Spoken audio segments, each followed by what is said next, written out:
अस्सलाम वालेकुम, मैं हूं ताहिर जमील खान। दोस्तों, इस वक्त मैं लाहौर में दरिया रावी के दो पुलों के दरमियान में खड़ा हूं। मेरे दाएं बाएं जानिब आप देख सकते हैं कि वो जो आपको नज़र आ रहा है ये पुराना रावी पुल है और इसके साथ ही रेलवे पुल भी है और इसकी जो कैपेसिटी है वो 2.5 लाख क्यूसेक की है। मेरे दाएं हाथ पे जो आपको पुल नज़र आ रहा है ये नया रावी पुल इसे कहा जाता है और इसकी जो कैपेसिटी है पानी संभालने की, सैलाबी रेला संभालने की, वो 3.5 लाख क्यूसेक है।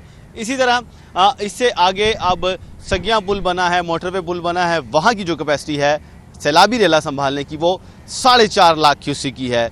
लेकिन लाहौर में इस वक्त जो पानी की मिकदार है वो 55,000 क्यूसेक का रेला यहाँ से गुजर रहा है, जो निचले दर्जे का सैलाब कंसीडर होता है। अब इसमें घबराने की देखा जाए तो कोई बात नहीं, लेकिन पीडीएम में और रिलीफ कमिश्नर ने एक खदशात का इजहार किया है कि ख़तरा अभी लाहौर से टला नहीं है। लाहौर में जो मैक्सिमम रेला आया था गुज़िश्ता जुमे के रोज़ वो 2,20,000 क्यूसेक था और कैपेसिटी जो मैंने आपको बताई वो कम अज़ कम जो है पुराने पुल की वो 2.5 लाख है, यानी कि 2.5 लाख क्यूसेक से ऊपर का अगर पानी आएगा तो वो ओवरफ्लो होकर शहर में जाएगा। लेकिन जो मैक्सिमम आया था वो 2,20,000 था और अब 55,000 है। पीडीएमए के मुताबिक मुसलसल बारिशें हो रही हैं, मानसून का मौसम अभी गया नहीं और बलाई इलाकों में शदीद बारिशें हो रही हैं, जिससे रावी का जो सतह है पानी की इसमें मज़ीद भी इजाफा हो सकता है। इसी तरह भारत की तरफ, चूँकि दरियाए रावी भारत की तरफ से आता है, हिमाचल प्रदेश से आता है, भारतीय रियासत से, और वहाँ पे कोह मालिया की जो रेंज है वो इसका मंबा है वो वहाँ से निकलता है। तो कोह मालिया में भी बारिशें हो रही हैं, भारतीय पंजाब में भी बुरी सूरत हाल है, सैलाब ने तबाही मचाई है और गुज़िश्ता हफ्ते भी इन्हीं वजूहात की बिना पर लाहौर में 2,20,000 का रेला आया था।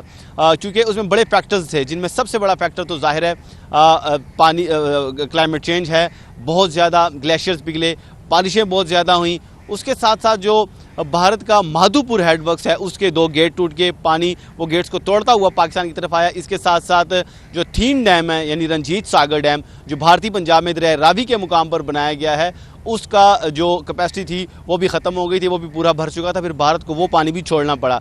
तो ये 4 से 5 मुख्तलिफ फैक्टर्स थे जिसकी वजह से गुज़िश्ता हफ्ते लाहौर में 37 साल बाद इतना बड़ा सैलाब आया था। और अब दोबारा ये सिचुएशन दोबारा इसलिए बन सकती है कि जो भारत का डैम है रंजीत सागर डैम, वो फिर से कल तक वो 92% भर चुका था और आज उसमें मज़ीद इजाफा हो गया होना है। इसी तरह बारिशें भी वहाँ पर हो रही हैं और पीडीएमए के मुताबिक पाकिस्तान में भी बलाई इलाकों में बारिशें हो रही हैं, यानी लाहौर से ख़तरा अभी टला नहीं है और हालात दोबारा से ख़राब हो सकते हैं। और ऐसी सूरत में अगर बड़ा रेला आया तो वो 2.5 लाख की कैपेसिटी है लाहौर में, तो वो 2.5 लाख क्यूसेक तक का पानी लाहौर संभाल लेगा। अगर उससे ज़्यादा खुदा न खास हुआ तो वो पानी ओवरफ्लो हो जाएगा। ऐसे में सरकारें क्या करती हैं, वो ये फिर होता है कि बड़े शहर को बचाने के लिए जो पीछे ही बड़े शहर से पहले ही बंद जो होते हैं छोटे शहरों पे, जो फसलों पे, जो गांव देहात पे उनकी कुर्बानी देनी होती है, तो बंद पीछे से ही तोड़ दिया जाता है और बड़े शहर को बचाने के लिए पानी का रुख उन इलाकों में, उन देहात में और छोटे शहरों की तरफ मोड़ दिया जाता है।